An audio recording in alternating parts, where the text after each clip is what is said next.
Welcome to my Days of Our Lives official channel. I hope everyone is having a wonderful day. Before we begin, please hit the subscribe button and give this video a thumbs up. John reveals his plan for Konstantin at the Kyriakis' manse. Maggie and Konstantin saluted Sarah, Xander, and Victoria as they arrived at the house.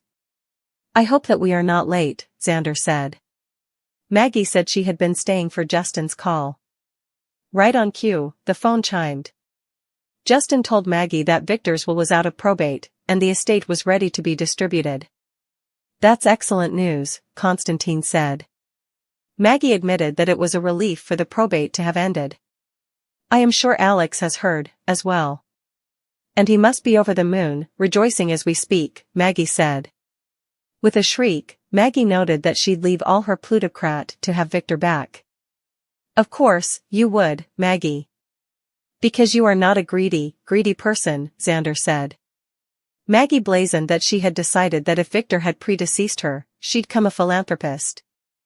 "I decided that I would contribute the bulk of my heritage to all good causes," Maggie said.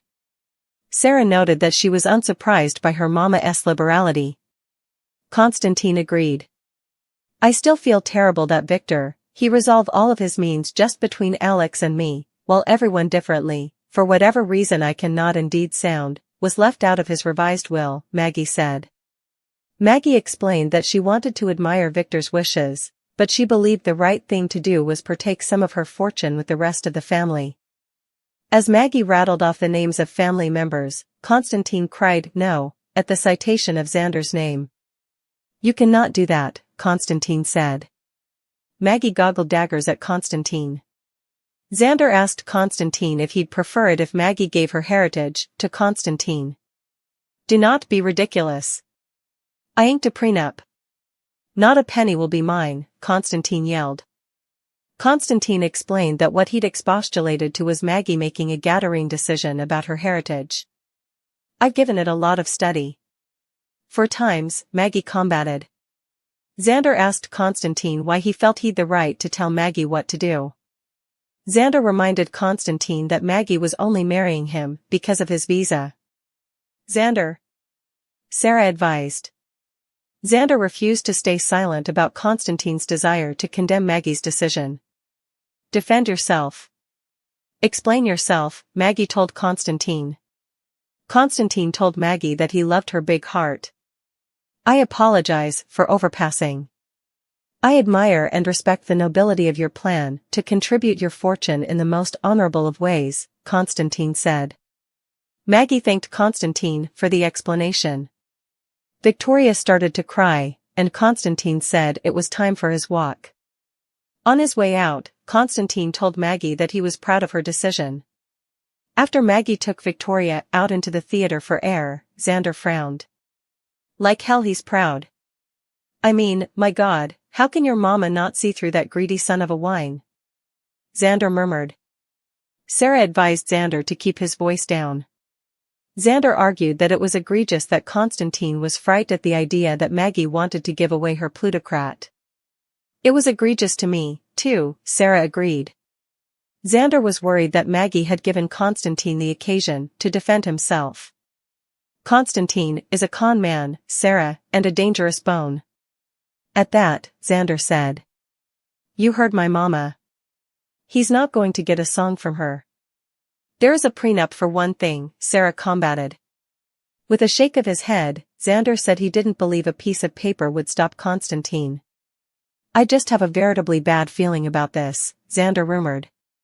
Sarah conceded that Konstantin's response had been out but that Maggie had been fine with it. "Can we please get off the gross subject of plutocrat and just talk about how lucky we're to have each other and our awful little girl," Sarah said as she cozied up to Xander. Xander apologized for his mood, and he noted that he was extremely thankful for Maggie's liberality. "And I am indeed more thankful to be participating my life with you." "Because you're the love of my life," Xander said. "You are the love of mine," Sarah rumored. When Maggie returned with Victoria, Sarah asked Maggie about Maggie's future with Konstantin. "We are concerned on your behalf, Maggie, about how Konstantin is gone not support himself," Xander said. Alex and Teresa were eating breakfast in their apartment when Justin called to tell Alex the news about the estate. As Justin told Alex the quantum that had been allocated for him, Alex heaved in surprise. With a nod, Alex told Justin that he'd talked to Justin latterly, and he ended the call. Victor's estate is worth further than I imagined. As is my heritage, obviously, Alex said. That is similar great news. I am so happy for you, Teresa said. Teresa hugged Alex in festivity. We are going to be set for life. I mean you are gonna be set for life, Teresa said. Alex looked at Teresa with dubitation. And he chortled. Teresa noted that they should celebrate Alex's good news. I am going to take the day off. And I am going to give you the day off, too, Alex said. Teresa laughed. You do not need to work moment or ever again, for that matter, Mr. Heir to the Fortune, Teresa said. Alex wondered audibly what he should do with all the plutocrat. Teresa jokingly suggested that Alex contributed to charitable causes, and Alex agreed that he'd contribute some of the plutocrat. And I've a many other ideas what I am gonna do with it, as well, Alex added. Teresa beamed. I go you do, Teresa rumored. Alex offered to go out and get inventories for a festivity, and he asked Teresa to chill the champagne flutes. After Alex walked out, Teresa said, they say the stylish effects in life are free. But I just be to be shallow enough to like a many effects that aren't. So Mr. Alex Kyriakis, heir at law to the massive fortune, we are going to do a lot further than drink bubbly to celebrate. At the Demara manse, Brady marched into the living room, and he asked Kristen if Rachel was ready to go. Let's hope so. She's upstairs, changing her outfit for the third time, Kristen complained. Kristen called up to Rachel to tell her that Brady was there to pick her up. With a mime, Kristen offered to have a motorist take Rachel to Academy if Brady didn't want to stay. No, I want to take her to Academy, Brady said forcefully.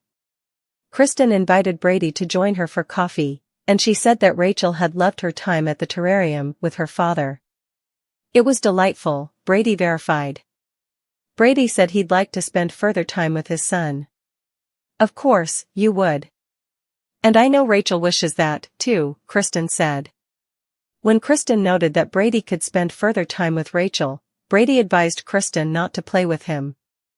Brady stressed that he'd no way get past what Kristen had done to him.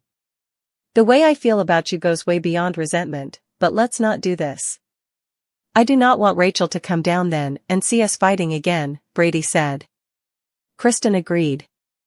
I'll let go of the subject of us, Kristen promised. Kristen asked about the present that Rachel had gotten for her at the terrarium. With a boo, Brady gave Kristen a keychain. Kristen smiled.